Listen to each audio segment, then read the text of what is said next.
morning, we're getting ready to get started this morning. I'd like to welcome everybody to this month's Senior Living Truth Series. Our topic today is going to be the truth about the journey from we to me, part 2, widowhood from the male perspective. So we did our last, Nikki had a panel of widows in, Danielle, was it May? Yeah. In May. Great panel. Really good conversation about the widowhood from the widow's perspective. So today we're going to do from the widower's perspective. So actually, Nikki was supposed to be doing this. How many people out here are grandparents? Oh, see the whole group. So you're all going to understand why. So there is a rising star in Austin, Texas, and she is going to be Snow White in her performance tomorrow. So of course we lost the entire Buckaloo staff today because they are heading to Austin to see the debut of their granddaughter as Snow White. So of course, do you not think that's the better place to be than here today with us? I absolutely agree. So anyway, so I wanted to make sure you knew that. And then, so let's get started. This year, our focus for each of our months have been talking about stage, not age. And a large portion of what we've been talking about with stage, not age, is the transitions from one stage to the next. That there's different kinds of transitions that we go through. We've talked a lot about them. There's those transitions that we go through that are our choice. Things like a job change, retirement, downsizing, even relocation, maybe following those grandkids to Austin, Texas. Those are all our choices, okay? But then there's also those transitions that we don't always get to pick. They occur. And there are things that you have to go through, such as maybe an unexpected health issue that causes you to go through a transition, a job loss that was not your choice, or even that loss of a loved one. And then that's the transition we're going to be talking about today, is the loss of a loved one, specifically a spouse, a wife. We have 3 amazing panelists, widowers today. They're going to come up and talk to us. Anyone who's heard me speak knows that I kind of nerd out usually when I get to speak, and I really like to look up statistics. This conversation today is not going to be a lot about statistics, but I had to throw a couple in here. I didn't want you to think I lost my edge. So some kind of fun facts or facts that you may not have known about widowers. There are over 11 million widows, people in widowhood in the United States. 11 million. 3.25 million of them are widowers. I thought that was kind of interesting.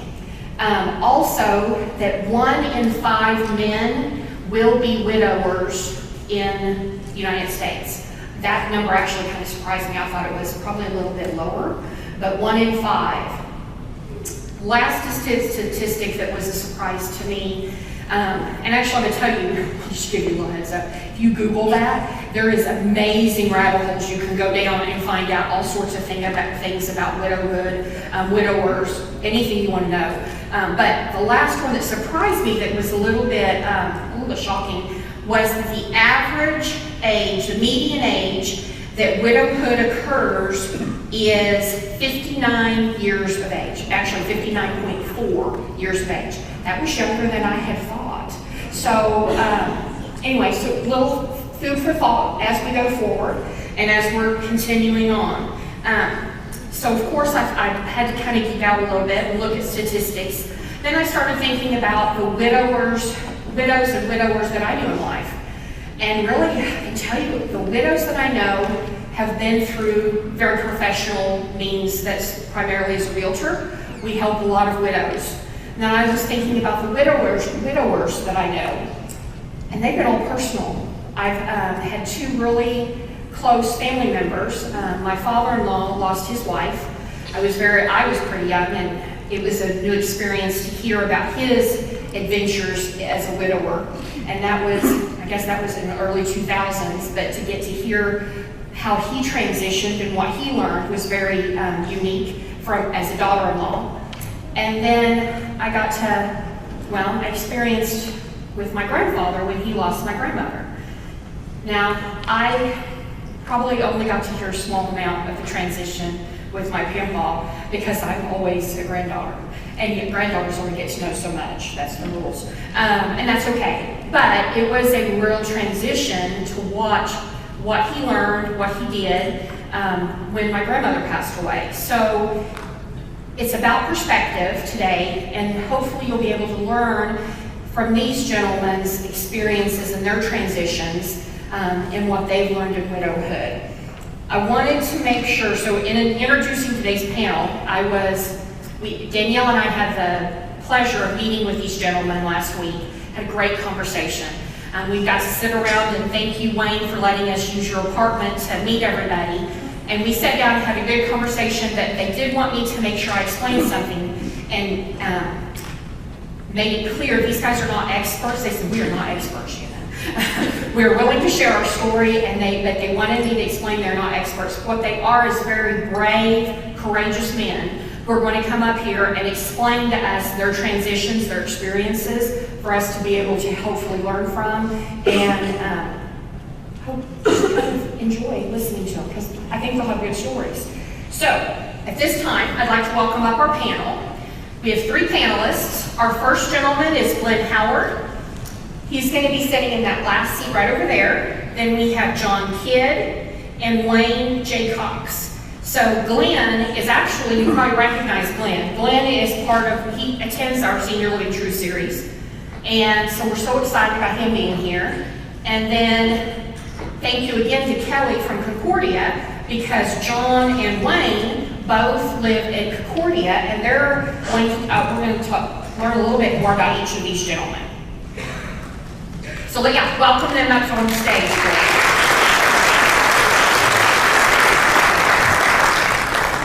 You know, when we spoke, guys, it was very eye-opening. 3 men, well, 2 of them, these 2 gentlemen know each other. John and Wayne know each other. I think I was told this morning, have breakfast together on a regular basis. So you guys see each other all the time. But what we learned is that there's so much that you guys had in common. As we were talking, and I think you'll get to hear some of those things as we go through, but all of us have a lot in common. When we just sit down and chat with people, there's so much. If nothing, we are all Okies. We all live in Oklahoma, so you can start there always. And then you kind of go from there. But anyway, so let's get started. So Wayne, would you introduce yourself and tell us a little bit about yourself? Oh, is my con? I'm Wayne J. Cox. I'm a lifelong aviator. I'm now retired. I was born in Pennsylvania. Worked for Eastern Airlines for a number of years. Eventually got married. Been married for 61 years. And my wife passed away 3 years ago. Had 2 children, both boys. The eldest was a veterinarian. He passed away in 1999. And he had his practice in Tulsa. My youngest, who is now 61 years of age, is a captain with Envoy Airlines, which, if you're not familiar, is part of American Airlines Group. He's married, has 2 children. The eldest is a daughter. She's a speech pathologist. His son is a registered nurse, which is a little unusual. We moved to a retirement community in October of 2020, right in the midst of the pandemic. And that's the sum of it. Okay, right very good. What community did you move into in 2020? We went to the Fountains at Canterbury, Okay. and that was a traumatic experience. We moved in October of 20. My wife passed away in January of 21. And in June of 22, we were told we had to leave. They were closing the place. I was fortunate. Divine intervention, I will proclaim to anyone, got me to Concordia, and it's been a wonderful experience. Very good. You had a lot of transitions right there in 3 years, huh? Very much, yes, sir. Okay, very good, thank you. Okay, John, tell us a little bit about yourself. Up a little higher. I was born in Greenville, South Carolina, down the middle of the textile industry, and grew up there. But at the age of 19, I decided to see the world, so I joined the Navy. and I got to see a good part of the world. The first time I was in Oklahoma was in 1957, by the way. I went to a little place down in Norman, Oklahoma. It was just off the campus of OU, so I could always say I went through the OU to get to the Naval Training Center there. That was my first technical training in the Navy. Became an aviation electrician, spent 4 years on active duty, 2 years in active reserve. And during that reserve period, I managed to get for some reason I managed to get a job in the space and missile business. So I had the pleasure of being involved in both the Gemini and Apollo programs, all the moon shots, and it's was one of the highlights of my life. That was about it until I met my wife. Okay, very good. Thank you. Okay, so Glenn? I was born in Grandpa and Grandma's farmhouse up near Alva, Oklahoma. Preacher's kid, you know, parents in those days, preachers moved every 2 or 3 years, and we lived all over western Oklahoma and the Panhandle of Texas. Got my first job with a company called H.J. Heinz, selling baby food, pickles, ketchup, all that kind of good stuff. It's kind of interesting. Heinz had a policy at that time that you had to be at least 21 and married to be hired. They hired me at the age of 20 and single and gave me my first car, so I felt very successful early in life. After a few years, they did transfer me to Lubbock, Texas, which is a horrible place to live. And after a very short time there, I decided to go back to college, get a couple of degrees, and work primarily in higher education for several years, both teaching and administration. Till 1983, when we had the opportunity to move to Manila, Philippines, where I was serving as the director of Manila Bible Institute. We were there at the time that the revolution took place. Ferdinand Marcos was overthrown. Rather exciting place because the revolution, in fact, we lived right across the street from Camp Aguinaldo, which is where the revolution took place, and we hid in the backyard, watched rockets fly overhead and crash in the valley below, and heard gunfire. In fact, we went down the street half a block to visit with neighbors so we could stay away from the firing. Excuse me. But it was a very exciting time indeed. In 1990, I had the opportunity, though, of moving to Budapest, Hungary. As you know, the Berlin Wall came down November the 8th, 1989. I was in Budapest in February of 1990. The Russian military was still in the camp at the bottom of the hill where we lived. I was privileged to serve as the senior pastor of the International Church of Budapest, which was the only English language church in a city of about 2 million people. So we had people, a lot of students, some embassy people attending the church there.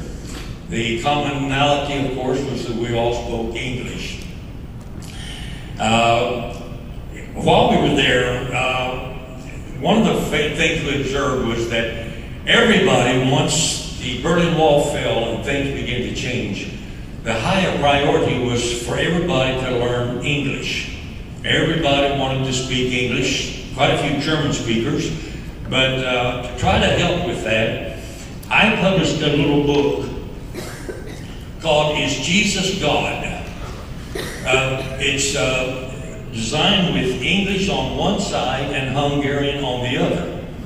So people who wanted to learn their English would take the book and try to read the English line, then would look over to the Hungarian line and see what it really said.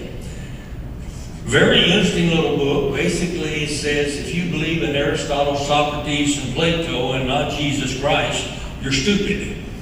Because the amount of evidence for Jesus is so much greater than it is for any of the philosophers that that's the way to go. And of course, realizing all of these people that come out from under 50 years of communist control, it was a rather exciting idea. In the back of it, we had a coupon they could mail in and enroll in a correspondence course, and we had several hundred students who were involved in studying and correspondence there. So you're telling us that you were a marketing genius in Budapest before your time, and getting a good message out at the same time. So it's a twofer, correct? So you were getting good information, Right. but also getting great marketing because they were coming back and learning more at the same time. So good job. It was a lot of fun working with them.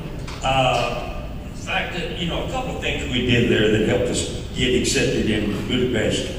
We also started what we call the McDonald's ministry.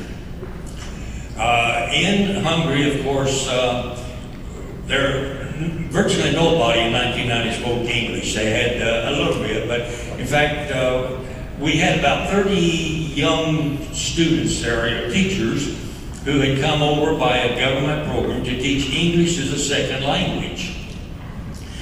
So when I moved to Budapest, there was one McDonald's in the whole city of 2 million people.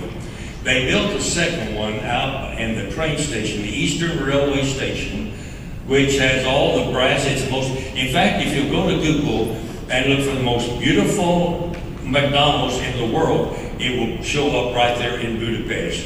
And so we would send these teachers who were teaching English, second language, out on the street. They would see a young person say, "Excuse me, do you speak English?" The answer was always a little. And they would say, "Would you like to go in and have a cup of coffee with me at McDonald's, and we'll practice your English?" So it was an opportunity to really get to know a lot of people, and made the years there, we were there for 10 years, a very exciting experience. Sounds like it. I guess after Budapest, we did come back to Oklahoma. I served as a associate pastor here in the city for 7 years, and then wound up going with KTOK, 1000 on your AM dial, started a radio show called Senior World Radio, because seniors are young at heart and twice as smart. And after that, I became a caregiver for my wife, up to the present time, having lost her. So when you were sitting there, as you're sitting there thinking, I just feel like I've heard him before, now you know why. You've heard him on KTOK. Well, very good. Well, thank you, Glenn. So, Wayne, tell us a little bit about your wife. How long were you married, and just tell us a little bit about her. Okay. I already mentioned that I was born in Pennsylvania. My wife was born in Fayette, Alabama. She was all the way a real Southern lady. We met in New York City. We were both employed by Eastern Airlines. Unfortunately, she lost her father when she was 12 years old. She was the youngest of 3 children. And I think I mentioned that she passed away in 2021. I didn't realize it, that she had a gradual decline in her physical condition after she suffered a fall at Penn Square Mall. She dislocated her right shoulder, and after rehab helped quite a bit. But for you ladies, I'll tell you what she told me. I mentioned she had 2 children. She said the pain from that dislocated shoulder was far worse than the pain from childbirth. And I can't imagine what that would be like. She loved dogs, and we got a Westie. It's a West Highland White Terrier, and that was her dog, not mine. I inherited it a little later when she became physically unable to interact with it. Now, what's your wife's name? Oh, I'm sorry, Frances Marion. And if you're from the South, you know everybody goes by 2 names. That's first and middle. Yes. Not last. My last name is Daniel, and that's Frances with an E, and she would certainly tell you about that. She was in skilled nursing or memory care from the time we moved to the Fountains in October of 2020, and from 2020 till January 21, when she passed, we had about 30 minutes that we could converse, be together, because that's the middle of the pandemic.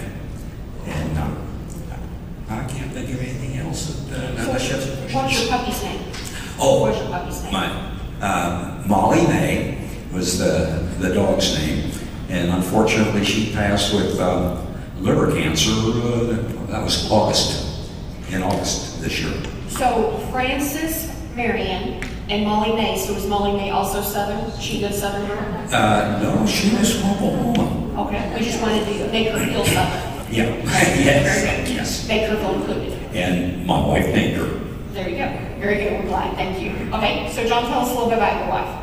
Well, I too married a true Southern belle. Her name was Norma Jean. We're seeing a pattern. And after we got married, she did drop the normal part. So most of our people we met after we were married knew her as Jean, but she was Norma Jean all the way through college. And so that was a big change for me. I met her in 1958. I just returned from a cruise with the Navy and was skating one night, and I saw this nice looking young lady skating around, and I casually made a comment. I would sure like to meet that young lady. And one of my buddies skated off, and he said, I'll be right back. And he skated around with her a couple of times, then he brought over and introduced us. And the rest is history. I knew after the second date I was in trouble. So I found out 5 years later, she didn't know him either. He introduced himself to her and then brought her and introduced her to me. So never you can depend on your friends. We were married for 63 years. The interesting thing is we met in the middle of October in 1958. We had a real long engagement. We got married March the 1st of 59. And I knew people were saying, that'll never last. Well, it only lasted 63 years, so I guess they were right. But we had 2 children. We've got 9 grandchildren. So far, 2 great-grandbabies, and I've got to go to Iowa sometime in December because I got a 3rd great-grandbaby due that day. So I had my 2 kids my daughter is now a teacher in the Piedmont school system, and she's also the coordinator of the English language learners program for the entire system over there. Then my son works for Disney World down in Orlando. He manages the ride and show technicians that keep all the rides going and the exhibits running. And so when they have problems in the middle of the night, guess who gets called? But he's been there for about 8 years now and enjoying every minute of it. And his youngest daughter, has been working at Disney for over 10 years, so it's a family affair. And his poor grandkids, they think every kid gets to go to Disney World about twice a month.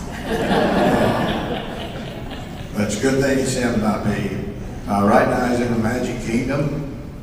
He's worked in all the parks, and now he said he's home in the Magic Kingdom. I hope he doesn't get moved again. My wife passed away in April of 22, after a month after we had our 63rd anniversary. And that was it was a sudden death. She went in for a simple test, or angiogram, or heart cath, whichever you want to call it. And we had already made plans if she got through in time and go home that night. We went out to dinner with her daughter, and she just had a problem after the surgery and never recovered from after that. So that was the end of our 63 years together, the love of my life, and she will always be that. Thank you. Glenn? Well, I first met Ellen when I went to a church here in Oklahoma City to serve as minister of music, and she was the church piano player. You probably heard the story about the song leader who ran off with the piano player. That was us. And it's worked so far for over 63 years until I lost her a year ago. Ellen was only 17 when I married her. I wanted to raise her right. I would have married her sooner, but her mother said she had to graduate from high school before I could, so I waited. We got married in July of 59, and 13 months later we had our first daughter, Brenda, who has been a real help in taking care of the 3 boys. We have 1 girl and 3 boys. Ellen had a degree in business and home economics. She was excellent in shorthand. She was always taking notes on everything. Of course, I could not read any of them, but she had a good record of everything that had gone on. Ellen had never been out of Oklahoma until she met me. Well, that's not true. She went to Border, Texas one time, came back, but had never been outside of the country. And after marrying me, I drug her literally all over the world, living, as I said, in Budapest and in Manila. Rather exciting time. Going to overseas, particularly into missions, was something that was kind of hard for her to do. I remember when I made the announcement that I wanted to do it, and she was trying to talk me out of it. We went to a missions conference one time in North Carolina, and they gave us a scripture, told us to go home and read the 8th chapter of Romans. And that night, in studying that scripture, she came across the verse in the New Living Translation, which said, "Be glad, for all God is planning for you." She took that as a direct word from the Lord that not only should she go, but she should be glad about it. So we made the move to Manila. And of course, as I mentioned a while ago, the revolution that took place was kind of an exciting time. To give you some idea of the character she had, I had gone down to the grocery store the morning that Marcos Tanks was riding down Edsa. Came back behind the house and up the hill to avoid the fighting was going on, and I told her, "Babe, get stuff packed, we got to get out of here. This place is going up in smoke." So we threw a few things in a suitcase, threw it in the car. We had 2 boys with us, jumped in the car and started for Clark Air Force Base. We hadn't gone more than a mile or 2 until Ellen spoke up and said, "Do you really think we ought to be roaming?" I said, "No, I don't think so. I think God called us. I think He can take care of us." We went back home, parked the car. We walked the street with the million people march, as they call it there, or demonstration.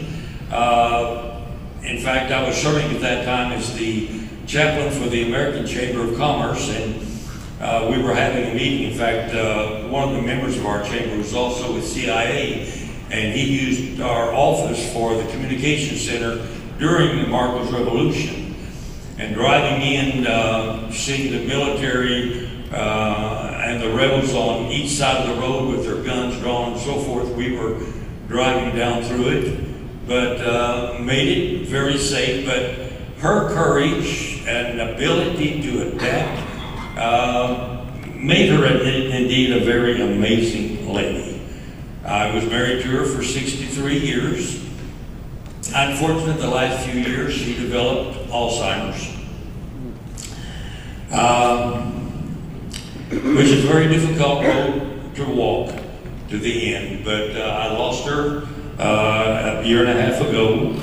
We had 4 kids, 13 grandkids, 6 great-grandkids. In fact, number 6 will be born this month. My family is still growing. The Lord said, "Be fruitful and multiply," and I said, "Yes, sir." And so we've had a wonderful marriage, a wonderful life, a great lady. I certainly didn't hate to lose her. So you were born, not born, you were married in 1959. Right. John, you were married in 1959. Wayne, what year did you get married? November of 1959. So is that not odd? You couldn't have picked that if we tried. So, That was a good year to get married. 60, so you were married 63 years. 63 years? 61. 61. I'd like to make one comment if I could. John said he had an exceptionally long engagement. Well, we had an exceptionally long engagement too, from the end of June until November. We got married the 28th of November, 1959. So you guys just don't waste any time, do you? You just knew it, you knew this was the lady, this was who you needed to be married to, and you wanted to. We aviators do things in a hurry. Well, I think down here at the end, Glenn does too, and he wasn't an aviator. And when you found the fastest, stop looking. That's right, you find the best, you stop looking, absolutely. Glenn said he married his wife because to raise her the way he wanted to. Right. My wife was older than me, so she thought that same thing, but it didn't work out real well for her. Well, I start saying, I think she probably raised you then, and the way she wanted it. You may not have known it. Oh. Now that I think about it, maybe you're right. Yes, yeah. I bet she did. But so then Glenn and Wayne, both of you, your wives had longer prolonged before they passed health issues. Yes, very much so. And then John, yours was quite sudden, completely unexpected. Okay. So He was then, fortunate with Ellen, though, that nobody realized That's she right. had Alzheimer's. She was able to smile. She was able to carry on simple conversations. And she couldn't flush a stool or turn on a water faucet, but no one knew that. In fact, several friends who knew us quite well, even had visited with us 3 or 4 months before her death, had no idea that she had any problem. but she was able to do that, Glenn. How come? How come she was able to just have casual conversations with people and then not know that? Why was that? Because I don't know, the neurologist said basically she was not a classical Alzheimer's case. He said, I've been in this business for 32 years. I have never seen a case like Ellen. He described that it was more vascular dementia than it was just Alzheimer's, although the death certificate said that it was Alzheimer's dementia. I saw the brain scan, and the doctor drew circles around some of the spots on the brain that was black, and said these places have already died in her brain. Said these other spots, the red spots, they are dying, and it will soon, the whole brain will turn that way. I said, how long? He said 3 years. It was exactly 3 years to the month from the time he told me that till we lost her. And the doctors knew it. In fact, Dr. Smiley, our neurologist, told us in January, said, your wife's not going to make it to Christmas. And she died December the 10th that year. but Glenn, I'm gonna ask another question a different way. Is she could not have continued to maintain, I'm gonna call it a facade, because she was just traveling with people, Right. if it wasn't for you as her caregiver. You told me about some of the accommodations that you guys learned to do because she couldn't turn the water on and she couldn't care for herself in certain personal ways. You told me about a way that you had learned to be able to be respectful of her when you guys needed to go, when she needed to go to the bathroom in public. Would you mind sharing that story with us? I'm not sure what story you're referring to. What you had talked about that you learned that hotels had very. Right. Oh, yes, when we were out traveling, and we did travel quite a bit, going to the toilet was a very difficult thing. I discovered, of course, during the daytime, if you find a nice hotel out on the edge of town, they're usually not very busy. And of course, I had to go with her into the restroom every time.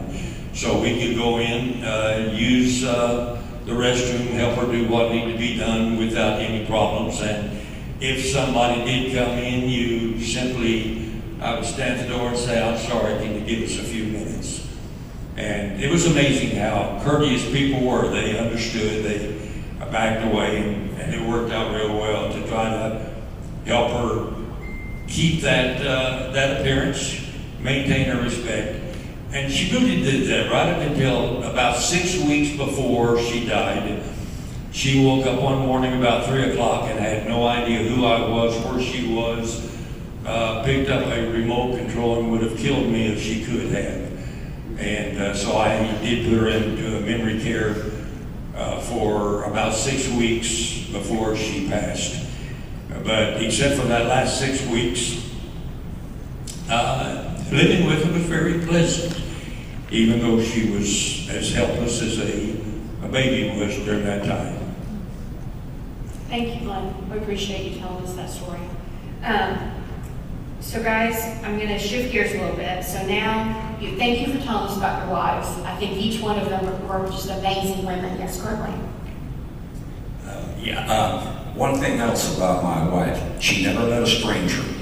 Everybody was a friend. We traveled extensively in Europe. She enjoyed it, and she was welcomed everywhere, no matter what country we went to. She was a real friend to everybody. Yeah. Actually would have just as much fun having each of your wives up here telling us their stories too, because I can imagine each of your characters probably came right out in each of your wives too. Well, her version would probably be the correct and true version. So see, I can tell you that she also trained you well too.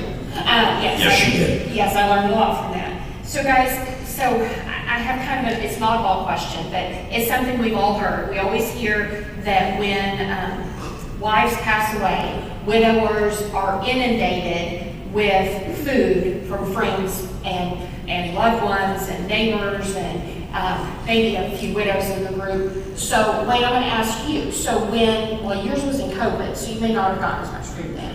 But when your wife passed, were you inundated with people trying to meet you or to bring food and casseroles? The short answer, no. No, but there's COVID, so you're still kind of isolated at the fountains. And we were at the fountains, and we hadn't been there long enough to form a lot of close relationships with people. So, yeah, no, I didn't think any of that. Okay. So, John, how did that look for you? Well, having lived in Concordia, the ladies didn't have an opportunity to make me casseroles, but no. They feed you well. They feed you well at Concordia. But we had a problem. I didn't have that problem at all. It's strange some of the way things happen sometimes, because you hear these stories and you're thinking, well, is that going to happen to me? And how am I going to respond if that starts happening to me? And you get kind of leery of making friendships to avoid some of that stuff. But living in Concordia, I wasn't faced with a lot of that, so no problem. So we're doing a little myth busting today. Yeah. That these are just weird myths. I guess the secret is, if you live by yourself, you might face that, but if you're in a retirement community like Concordia, you're safe. Okay. So, well, now, John, Blaine, you're still transitioning, and you live at home, which is fine. So tell us, what was your experience, especially being active in the church? I would assume that possibly you had a whole bunch of food that you just had no idea what you were going to do with, and people lining up. What did that look like? It hasn't happened yet. I bought a few dinners I bought a few ladies dinner and bought several cups of coffee. In our Sunday school class, there was a gentleman who had made up a sheet of paper and was passing out with his name and address for anybody interested. I thought, that's a cute idea. So I went down and had some name cards made with my picture on one side and everything on the other side you want to. So I'm passing out cards, doing my best to try to develop any relationships that might happen, but so far, no, it really hasn't. Okay, so I'm just a bachelor at home. Disappointed, yeah. Disappointed. That's what, yeah. Okay, well, so there's some myths that we shoot for the truth, and you guys help give us some of those truths today. So, John, we'll start with you on this one. How did your daily routine change when your wife passed? Drastically. Drastically, how did that help? Well, my wife had been for lack of a better term, had been our business manager all of our married life. She was very organized, had everything planned. She was the perfectionist. How I made the cut, I don't know, but she had everything organized from the day one. So she took care of the business side of our relationship. She had to deal with all the insurance companies. Oh my goodness. And when you're dealing with Medicare, you probably know what I'm talking about. She took care of all the financial business. I didn't have to worry about that. And then now all of a sudden, I am it. I have no place to go. I have to pick up the slack. I did learn one thing though. She was so organized. When I ran into a problem, whatever the problem was, I looked for a folder in her file cabinet that had the name of the company on the folder, and that she saved my bacon more than once with perfect record keeping, so I could go back and say, no, you know, on December the 14th, this happened. So her fact that she was so organized really saved me, but that was a big transition for me. I never had to worry about that in 63 years. She had always done that kind of things and to relieve me of some of the pressures. So that is a real big deal. Well, and because she died suddenly, you were just kind of thrown in the deep end with it. Yeah, and I had no choice. Yeah. I had my daughter, but I couldn't burden her. She's got enough problems with her own family. So, her, like I say, her organizational skills and the fact that she had everything so organized made the job much easier in that transition time. Okay, so Wayne, your transition looked a little different because you guys transitioned to Fountains and your wife went to memory care. So your transition kind of happened earlier, taking over some of those things. At my notes. Okay. Nothing much new. As she declined physically and later mentally, I took on more of the responsibilities. We were living in a home in the Fountains, or at 152nd Northwest, 152nd Terrace. I took on more and more, including purchasing food, fixing the meals, taking care of the dog, the yard, the house, everything. So, and the dog deal, by the way, became mine.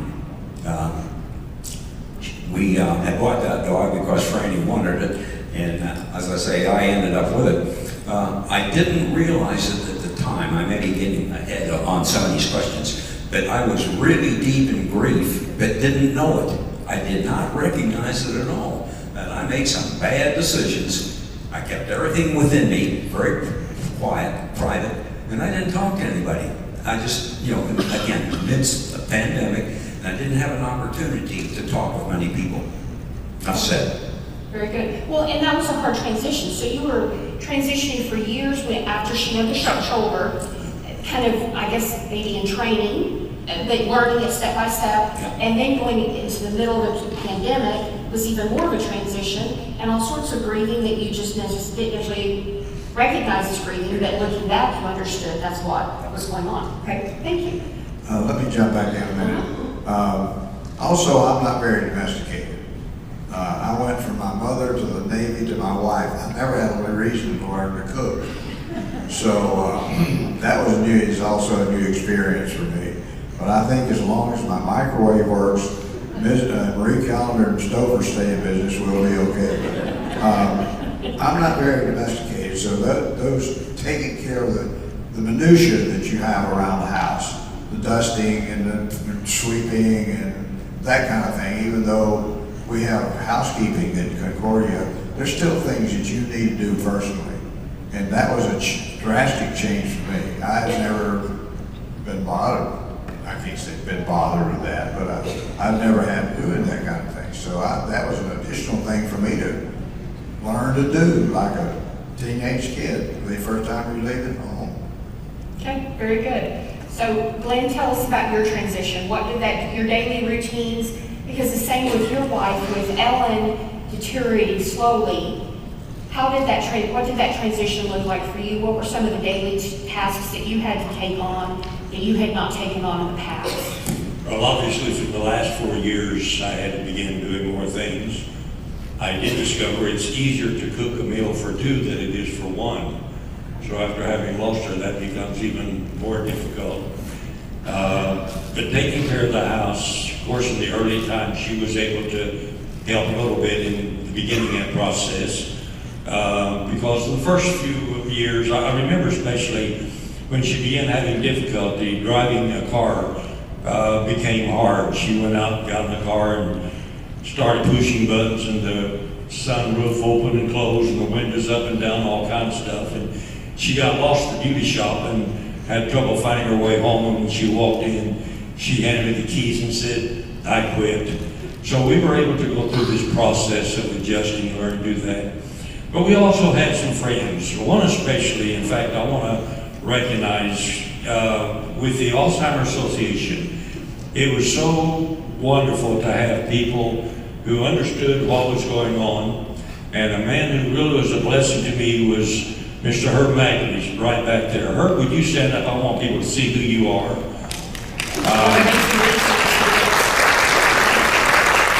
Herb has a table back there, and let me tell you, if you have anyone that's involved with Alzheimer's, get them involved. Going to the support groups, having someone involved to kind of tell you what's going on and how to do it is a wonderful transition. And even before her death and even after, Herb has been a great friend in the Alzheimer's Association caregiving. Herb has a ministry to the caregiver and does tremendous. And of course, here at the church, I had the privilege of going to Ron Mond, who was a counselor. I met with him quite frequently before Ellen's death and after. And the information he gave, the suggestions, the questions he asked, made a tremendous difference to have the professionals like that you could rely upon.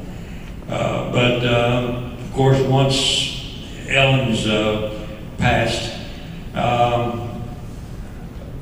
it wasn't really that difficult to handle the major things. You could hire somebody to come in and clean house and help a little bit. And I still try to get, in fact, we've got a bunch of guys who get together every other week and have lunch together. And my daughter has a date with me every Tuesday night. We go out to dinner. And so having people involved in your life does make a big difference. Okay.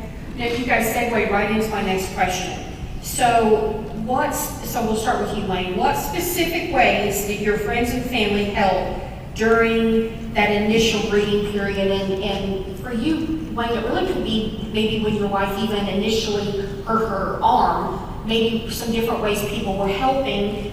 What were some of the things that they did that was very helpful to you? Oh, gee, I hadn't even thought about that. Everything was more or less normal as far as friends and relations went. Our son visited us from time to time like he always had. We were members of a bridge club, so early on we continued with that. But as she became less and less able to interact, those activities kind of went away. Later on, after she passed, I really didn't have any close friends because they'd all died. I'm the oldest one of the whole bunch. I'll be 92 in February of next year. So the Lord has been good to me. We had, oh, by the way, I'll not mention who the church was, but they were absolutely no help whatever. And it was one of the largest churches in the Oklahoma City area. No one told me about grief counseling.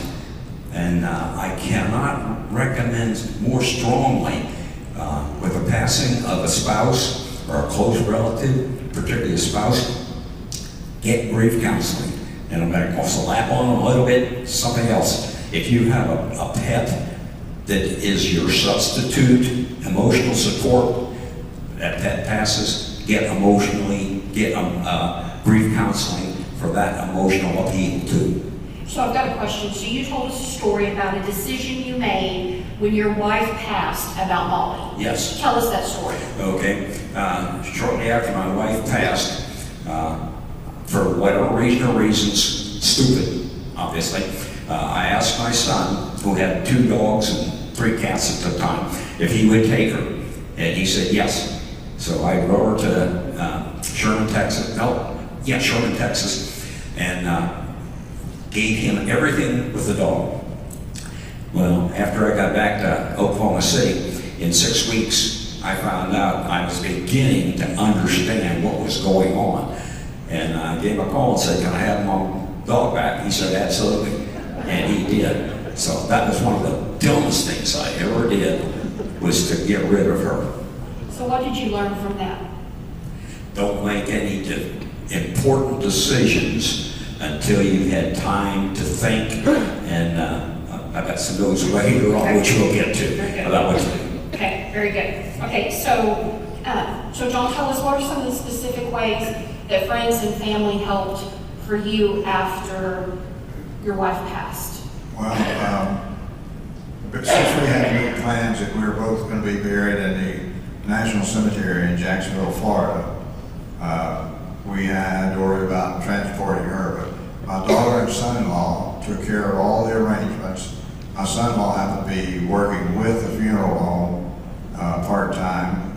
So when she passed, he took care of getting the body transported to the funeral home, prepped and for viewing, and then helped make the arrangements to transport her back to Florida, made flight arrangements for us to go back for the service down there. Her funeral was held in Florida. Then when we got back here, we had a memorial service at Concordia. So they took that burden off of me. I didn't have to worry about any of that. And fortunately, in our pre-planning, we had both planned our funeral services, what music is to be sung, who's to conduct the service, details about what kind of casket we wanted, the details of things like that. So my daughter had a plan already in place in her hand that after we got to Florida, everything was taken care of. They took care of me like I was their son, more or less, because I was totally useless for a couple of days, and made sure that I got where I needed to be. They were the big help. But one of the big things was, when we got back, my daughter says, "Dad, I realized that most of the decorations in the house, the apartment, is because of Mother's desires. Why don't you look at things and see if there's something you would like to change?" And I'd recommend, think of things that you would like to redecorate that means something to you, something from your past or whatever. So she helped me redecorate, helped me look at decorating the apartment. Totally different than I ever thought, because it was part of decoration for decoration. Well, also because that's part of the business manager's job to take care of the decorations. So it was your wife's job to take care of that. So you had to also learn that role as well then. Yes. Well, as part of my memory of one of her hobbies was working jigsaw puzzles. And if she found a particular beautiful one, then I had to make a frame for it. So I have several puzzles that she worked framed. They're on the walls in my apartment, and that's a constant reminder every time I see one of them. And I smile about thinking about her working her jigsaw puzzles. And we had a Siamese cat. The little female could jump on the middle of her puzzle table and never move a piece, but the male was a different story. So she had help with the cat working her jigsaw, and I still have visions for her sitting at the table and working her jigsaw puzzle that gives me a lot of comfort just to know this is something that she did. So I've got that on my walls now as part of my decorations. Very good. So Glenn, tell us some of the specific ways that that your friends and family helped you through the initial grief and that were helpful and useful to you. I think both family and friends. Back in college, there were 10 couples who got together. We all got married about the same time. We all had kids about the same time. We continued to meet, and even when we went overseas for several years, when we'd come home, that would be a good excuse for everybody to get together. And so we would go through the process of talking about raising our kids, and then it was a matter of taking care of our parents, and then finally sharing with each other our problems. And of course, over the last few years, out of the 20 people, we've lost quite a few. In fact, I was noticing yesterday we've lost 14 of our very close friends out of that 20. There's 6 of us left. 2 male and 4 female. So it's certainly very good friends going through all of the processes of life. But the family's been such a blessing. My daughter lives in Yukon. My oldest son lives in Edmond. They attend church with us here at Crossings on Sunday morning. My son in Fort Worth and a son in Atlanta, calling, staying involved, being very close to us. And I have a brother who lives here and 3 sisters. My brother really has become the closest friend I've had since I lost Ellen. In fact, he has called me, I think, every day since I lost her, and we get together and have coffee very frequently. And usually you don't get that close to your brother, but I have these last couple of years. I have 3 sisters, 2 of them are twins. Last Sunday they celebrated their 74th birthday, so we all got together, and all 5 of us had a great time. But family has been the real key to making things work. Well, and it also sounds like, Glenn, not just family, but like you said, the friends, the family that we pick, the friends that become family, that those 20 people that have been followed you through your life, those are the family that you kind of pick, but they were all there as well. So you guys have done such a good job telling us about yours. One more comment about help. We had pre-planned our funerals in 1999 with Floral Haven and Broken Arrow, and I was informed of Franny's passing a few minutes after 6 o'clock in the morning, and I called the funeral home an hour or 2 later to inform them, and they said they already knew about it and they took care of everything. I mean, I had nothing to do except pay $165 for the death certificates. They had everything else taken care of. Okay. I remember you told me that you were just, that you were kind enough to wait a couple hours, not wanting to call in at 6 a.m. in the morning, and that when you called, they already had it all taken care of, and it was a load off your... Absolutely. And especially during COVID, when you probably couldn't have taken care of those. Absolutely. You had to let somebody else make the decisions, but you got to make the decisions because you planned. Yeah, we made those decisions together. Together. Okay, very good. Go ahead. I was going to say that also, a big help for me during my time was the fact that where I live, I'm not really plugging Concordia, but I am. It was an environment. If I had been in a house by myself, it would have been an entirely different story. I don't know what the results would have been. But where I lived, so many people there have been through the same kind of thing. I had nobody pushing me, trying to say, well, you need to do this, you need to do that, don't forget to do this, don't forget to do that. They were very sympathetic. Sometimes they'd walk up, give me a hug, say, you've got my sympathy, let me know if I can help. And that meant the world to me. Other than that, if I'd been by myself, I don't know how I would have handled it in a house by myself without that help. But it does work having people who understand, who've been through the same thing, are willing to do anything in the world for you. So John, I have a question. So you and your wife moved to Concordia. It was a decision you made together. It was part of your planning, correct?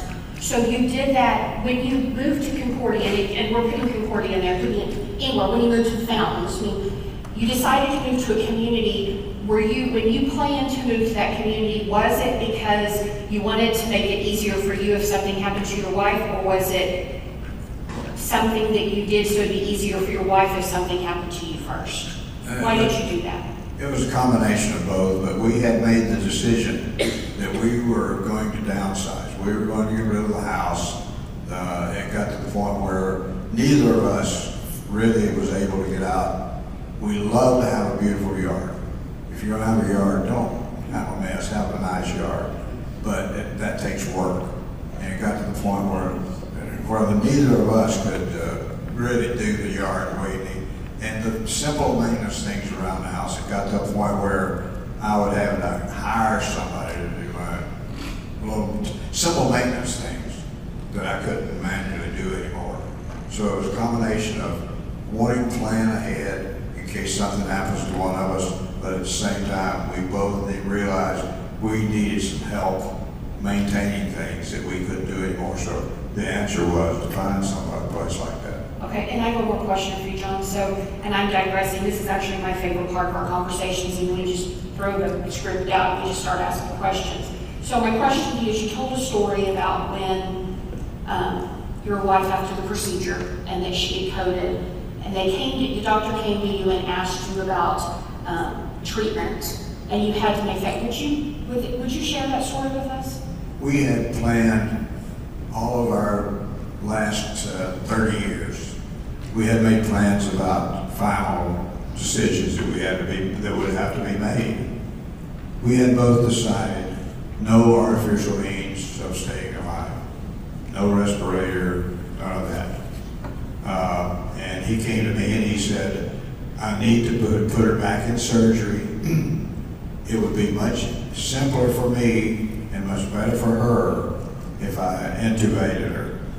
It would be easier for me to do the surgery and more present for her. And I had to make a decision, go against her will, or let nature take its course.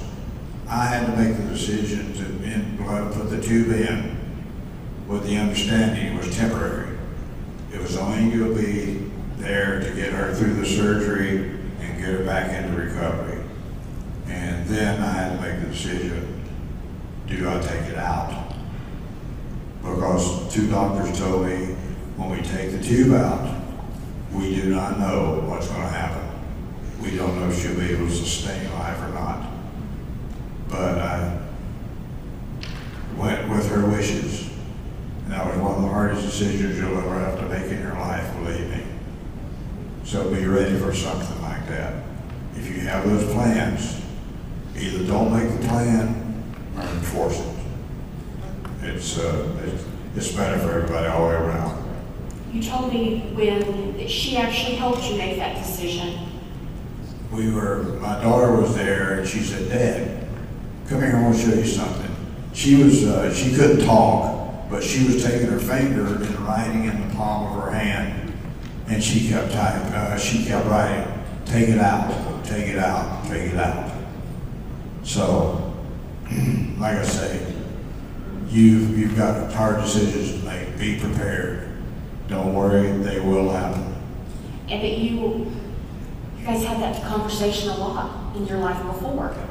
So you were able to make that decision and feel confident about it. It wasn't a good decision. I'm just saying it was easier, but it was something that you knew what the decision was. You weren't guessing. If you haven't done it yet, by all means, get together and sit down and have a serious conversation. Make those plans now before you get to a hospital and have to make a split that second decision. Make sure you have something like that to be considered. It will happen, believe me. Okay, so guys, I'm going to get to Q&A, but I've got one last question for each one of you, because I know each of you got some good suggestions that I couldn't even begin to touch today, and I want to give you the opportunity to talk about it. What advice would you give to someone who is also going through a similar situation, or something that we've not talked about today that we need to make sure we cover? Wayne, I'm going to have you start. Okay. Short list. Establish a relationship with a caring church. Pre-plan your funerals. Consult with a lawyer about revocable trust. Make no decisions without consulting a trusted advisor. Do not resort to drugs or alcohol. Get grief counseling, and make sure that you have adequately covered powers of attorney, advance directives, and wills. That's a good list. If you did not catch all of that list, guys, please come. Wayne and John and Glenn will be over here at the tables when we're finished. And I'm going to tell you guys, that's one of the best lists I've heard. So thank you. Okay. You're certainly welcome. So John, I'm telling you, that's a tough act to follow. Well, a lot of things he said, I believe, but just remember, your situation is going to be unique. You'll be very similar to a lot of people. Some people will come and say, I understand. I understand. No, they don't. They understand the situation similar to that, but you are different than anybody else. They're the same in a lot of ways. So you have to be prepared for that. And as Wayne said, make sure you find a friend or a relative that you feel comfortable talking with, because you're going to have hard decisions to make. And if you don't have someone like that, seek out a good grief group. They're all over the place. And these people can help put you in touch with a grief group. And you'll be amazed at, you'll think, okay, I can do this, I can handle this. Believe me, you're better off if you get with a group of people that are going through a similar situation and get some ideas from them, from a counselor. And I'm going to throw in here, we have Crossings, has wonderful groups and support groups, and they're going to be back at the tables today too. So please make sure you stop by if you have additional questions from them as well. Before we get to Glenn, can I have one more minute? Yes. Everyone has their own grief journey to traverse. Don't give them unsolicited advice. Don't rush or push them. And please do not underestimate the emotional support of a beloved pet. That's what you need to write down today. Glenn, I'm going to tell you, Wayne, you're doing great.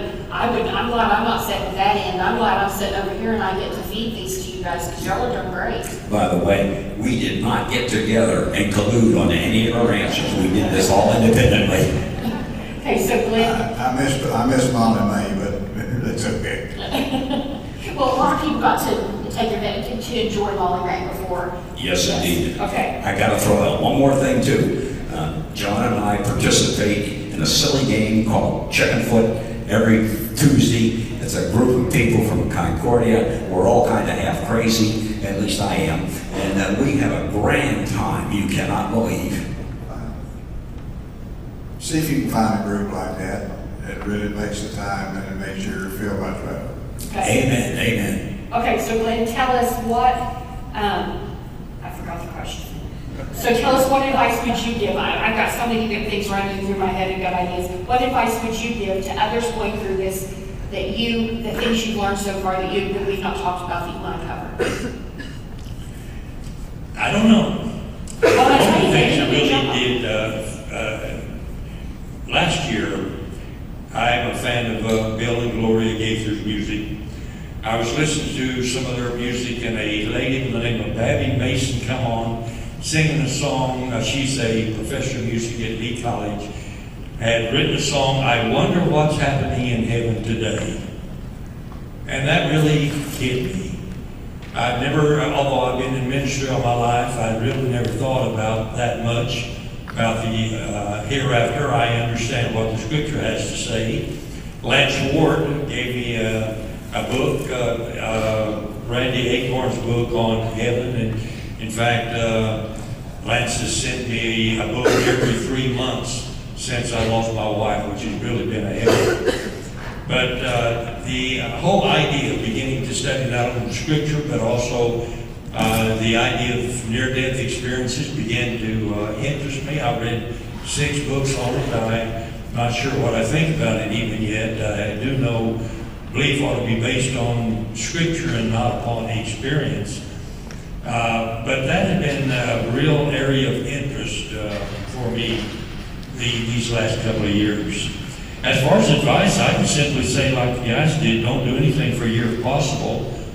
I immediately took a trip, went down to Freeport, Texas, back up to Galveston. Sitting in a lounge chair out on the beach by yourself is not nearly as much fun as it was when you had your wife with you, I can assure you. And I made the mistake of, I think I got rid of too many things too quick. I started giving away particular books. I gave away hundreds of my books, which every once in a while I think of something and I want to go back and pull that book down and realize, whoops, I gave that one away. But got rid of her clothes. Take time. Don't do anything quick when you get through. Very good. So guys, awesome advice. Now we're going to open this up into any questions that you guys might have that we can share. So just some general reminders. I'm going to ask, when you say your question, let me repeat it so everybody can hear it, and then we will direct it to the group. So who has questions? Oh my gosh, you've got to have questions. Surely we couldn't have covered everything so well. That's what, oh, well, they did cover it well, but we've got a question. Yes, ma'am, what's your question? If you have an advance directive or a DNR, can it be changed by a spouse? Okay, if you have an advance directive or a DNR, can it be changed by a spouse? Well, I can tell you we're not attorneys.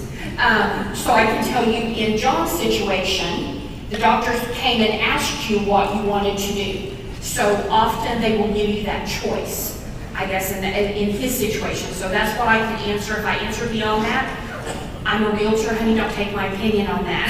It would just be an opinion. But I can tell you Jennifer Wright's group is back there, and she is an amazing attorney, and that is her specialty. That would be a really good question for her to get a much more educated answer. Well, I was wondering if they did or if it was just verbal. Oh, so did you have an advance directive and do not necessitate written, or was it just verbal with you and your wife? In my case, it was written. We went to an attorney and created the revocable trust, and those advance directives, that's all in that In trust documents? the trust document. Okay, so John, was yours written? Yeah, mine was in writing. It was. But the doctor at that point asked him what he wanted to do. Okay. And then did you have a written trust as well? I did have, everything was done, but of course it was That not was- necessary. Right. Okay, good question. What other questions do we have? Yes, I think, is it Wayne on the left side? this is Wayne. I'm sorry, then I want to talk to the gentleman on the Go ahead. left. You do not live in a community, residential community, correct? Okay, so the question is, does Glenn live in a residential community? No, I still live in my home. We've been there since 2007. Mike, My kids are doing their best to get me to move into an independent living. I made a deposit, I'm on the list. But frankly, when I sit there at home, I like my home. It feels very comfortable. It's just the way Ellen left it for me. And so I'm not excited at this point. If I have, you know, they tell me the biggest danger I face is falling, breaking a bone. If that does, then I have to have help, then we'll deal with that. But right now, I enjoy living at home. Okay. Did that answer your question? yeah, because that's why I was faced with that question. You don't live in such a place now. The other big issue is getting yourself fed. I'm sorry, I can't hear you. I'm sorry, I missed that. The question was if everybody lived in a community, and I missed the last part. I was just saying, you talk about falling as being a problem, and I understand that. Also getting yourself fed. Keeping fit and not falling, and being able to stay up. Food, oh, fed, sorry. I thought part of it. Sometimes my hair, that's the word, is funny.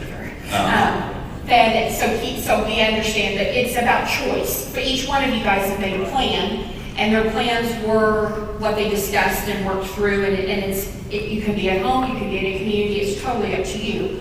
And that's what your lifestyle is and what you wanted to do. Okay, very good. What other questions? I saw another hand. You can hire the lawn mowed, you can hire You can hire everything help else. in the house, and so Absolutely. I'm happy at home. Okay? I'm going to throw in a plug here for Kelly Fisher at Concordia. If you have any interest in a retirement community, give her a call. You will not be led astray, let me tell you. She gives you the straight facts. Well, and- Most helpful. Absolutely, and I'm gonna tell you guys, we also what these guys are letting you know, that they're very loyal to Concordia, which is awesome. But you also want to make sure you're in the right place. Glenn's in the right place for him right now, which is at home. So it's about being in the right place and doing your planning. The constant thing about the three of these gentlemen, did you notice that they weren't telling you about surprises? Now, John, you had an incredible surprise, the instance. But everything else that they're telling you today, they have planned. It wasn't a surprise, and it wasn't something that they struggled to complete in a very hard situation because they planned in advance. And again, we had really good help picking these people, and it was not a matter that we said we only want to talk to people who plan. This is who came to who was raised their hand to come speak. So yes, John, I'll let you go first. The pastor who performed my wife's funeral service had been our pastor for about 12 years, and before he left Florida. And he said, now, just as he started the service, he said, "Now, I am following Jean's directions. I know her well enough to know that if I don't follow her directions exactly, she's probably going to sit right up in that casket and grab me by the throat." Yeah, you talked about surprises. Franny went from doing real well from October of 20 to January of 21st. The surprise that I had was how fast she deteriorated. She fractured a vertebrae just before we moved into the Fountains, and from then until she passed, we never were together at all. She was either in skilled nursing or memory care. And I was really surprised when they called me, my son called me and told me that he had been notified that my wife had a stroke and she was in the hospital. So from doing well, more or less, till she passed, 4 months. That was a surprise and a shock. Okay. Fair enough. Okay. Any other questions, guys? Yes? I let them share their stories about the bell that Oh. Wayne has. Okay, so Wayne, we were very moved about the bell that your friend gave you. Tell us about the bell. Danielle has a picture later if you'd like to see it. She'll show you the picture. There is a lady in the church I go to now, Chapel Hill United Methodist, and she recently, I think it was a year ago, she had a very beloved pet that passed away. And she had a great deal of empathy when I told her about our pet, my pet, Molly May, passing away. And she gave me a silver bell with a bow on it. And I don't remember what the poem was. Do you have that, Danielle? It says something about ringing the bell twice. Once at breakfast or lunch and dinner. Yeah, I ring the bell every day. We ate meals. We ate 3 meals together every day, Molly May and I. And to this day, I ring that bell every time it's mealtime. There you go. We'll come back to it. Danielle's looking for it. It's amazing what we have on our phones, but it's even more amazing when you have more than one phone that you have to look at to find it. Yes, One sir. more thing in that respect. My wife's picture just happens to be the wallpaper on my cell phone. And every morning, I get up and we have a conversation. And if I tell her some of the stupid things I've done for the previous day, I swear her smile gets bigger. But that, to me, it's a comfort to see her picture, see her face in times that I struggle with things or times that I have a problem. It's just a comfort to me to be able to see her and realize things are going to be all right. Would you make a comment about those 2 pictures on the wall beside my TV console? Yes, there's 2 beautiful pictures on his wall. He has a lovely picture of his wife, and right below it, and next to his wife is it's a crocheted angel next to her picture. Lovely picture. And he took that picture. You took that picture too, didn't you? Yes. Yes, I did. Framed it. It's matte. It's beautiful. And then right below it is a picture of Molly May.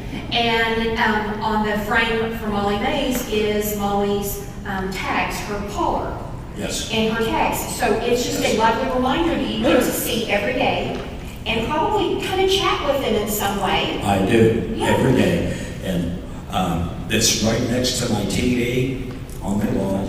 And I sit opposite the TV, of course, and it's right where I can see them. Okay. So you're never alone in your apartment, are you? No, indeed. There we go. Very good. Okay, did you find it? Yeah, go ahead. It's just so sweet. I want that. Okay, it says, I ring this bell for one to hear, the one I love and hold so dear. A note so sweet for only her ear, to let Molly May know I am always near. Yes. It's one of the most lovely gifts I've ever thought of, or ever seen that someone's thought of, of someone who's lost a loved one or pet. when I said about finding a caring church, I really found the place to be. And that's an example of how caring those people there are. Okay. Any other questions, guys? Yes? Have you guys ever thought about remarriage? Okay. Have you guys ever thought of remarrying? Wayne, I'll start with you. Okay, no. Fran and I both agreed many years ago that we would have one marriage and that was it. And when it terminated, I have no intention of ever marrying again, and I know Franny would not have either. Okay. John? I have no intention of doing that again. I would not put another woman through the fact that, in addition to everything else, I'm afraid I would be comparing her to my previous wife. And when you've had the best, nothing else is going to matter. So I would be doing justice to another woman. And you'd have a lot of things to unlearn. We can tell, this is giving you a preview of what chicken feed at Concordia looks like on Tuesday is what I'm letting you know. It might be worth all of us coming and checking it out. Okay, Glenn, have you thought of remarrying? Pastor Ron mentioned to me that statistically, within 2 years, I'd either be dead or married. I said, Ron, I hope you're wrong on both. It would be a pleasant thing, but he also mentioned if you were 10 years younger, you might want to pursue that. At this stage in life, probably not. Okay, fair enough. Good question. Guys, any other questions before we say thank you to these gentlemen? They shared a lot with us. Yes, last question. I'm almost 93 years old. My wife died in 2017. I got remarried 17 months ago. Okay, very good. Now that is a good recommendation. Now, have you done a good job with her retraining you? I think the laugh says it all. She's a smart woman. Okay, thank you very much. Guys, did they do a good job sharing during the story? Lots of good information, lots of good thoughtful things. So guys, I'm going to excuse you. Thank you so much for your hard work and for sharing what you got. Any last words? Just thank you so very much for the opportunity. I don't know about anybody else, but I had a blast. As I said, I'm an ex-aviator. I got another minute? You do. Okay. And I've been an instructor for over 20 years. So don't let me get up on a podium anywhere because I have a hard time sitting down and shutting up. I'll build, you ask me what time it is and I'll build you a big bed. I love that. Well, but I think you did very well today. I don't think that any of you took too much time. We got through our questions and everyone learned a lot. So thank you guys. I appreciate it. John just told me my time's up. Only a good friend can tell you exactly when your time's up. Now guys, before you leave though, I've got some things for you. So we're going to let them exit. Before you leave, I've got some things I want to cover with you. In front of you, you have your note page. Please do not forget to fill out your yellow evaluation form. That is how we know what we do well and what we need to continue to work on, and if there's any classes that you want to sign up for. We have some really cool stuff coming up. We have the Seniors Life Skills with Villages OKC is coming up in October. Guys, the topic is feet. Use, don't abuse. So that is a good one that you want to look for. The next one we have is Tell Me More coming up in October. This one is a topic that a lot of people ask us lots of questions about. It is, what are estate sales and how do they work? So if you have questions about estate sales, this is not a sales pitch. It will just be that down and dirty, true tell me more about estate sales. Then we have Positive Aging with Villages OKC and Complete OK. That is coming in November. So make sure you mark your calendars. And also in front of you have a sheet of paper that has all of these on it. You're welcome to check the boxes there if you'd like to sign up to also be pre-registered for any of those, okay? Then we absolutely, last but not least, because I have another one, you have the Senior Living Truth Series coming in November, and that is going to be the truth about caregiving as a vital stage of life. And I have one add-on, this is a great one, and probably one a lot of people can benefit from. We have a Learn More, it's called You May Be Entitled to VA and Attendance Benefits. It's going to be Friday, November 1st. Kevin with the Seniors Helping Seniors is going to be the trainer for that. So if you'd like more information about that, please see Kevin over at his table, because guys, that's a wonderful underused benefit. So please make sure you check that out. And other than that, guys, that is it. That's all I have. Thank you to all of our educational partners. Thank you to everyone for attending. Please make sure you do give Kim back there in the back your yellow evaluation forms. And have a wonderful day. Enjoy this nice weather.